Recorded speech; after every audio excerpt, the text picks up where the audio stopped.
In a city where weird is celebrated, it's understood that some things should be normal, like the Austin Code Compliance Department. There hasn't been any complaints until this April. Matthew Palmer believes a mistake Austin Code made is not only weird. It's frustrating, absolutely. Palmer bought this camper about 4 years ago. He keeps it in his front yard, which is legal if he follows city code.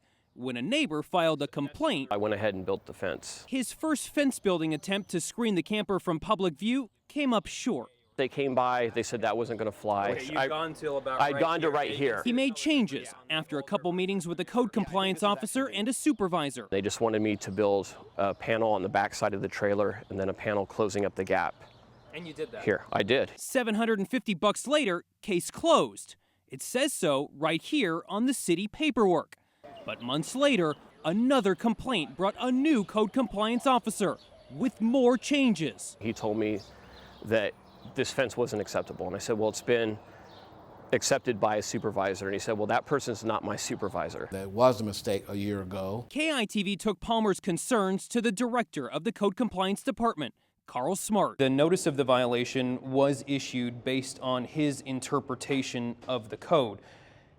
How can a code inspector have a different interpretation? How can one interpret something one way and one interpret something another way?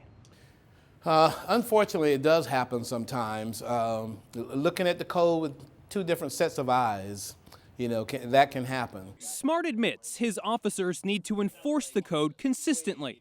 But we wanted to know, how can there be inconsistencies that cost people time and money? If it was a mistake, why should he be held responsible?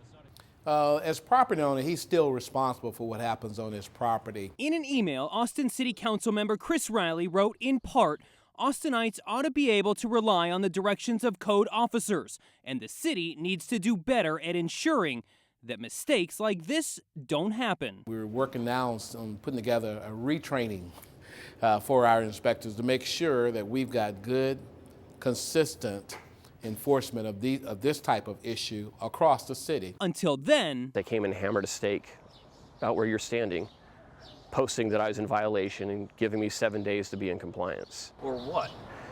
I think the next step is court.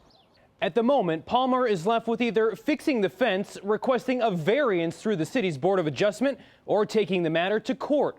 Since I started looking into this, I've heard many reports of similar situations. If this happened to you, head to our website and let us know. Adam Rakusin, KITV News.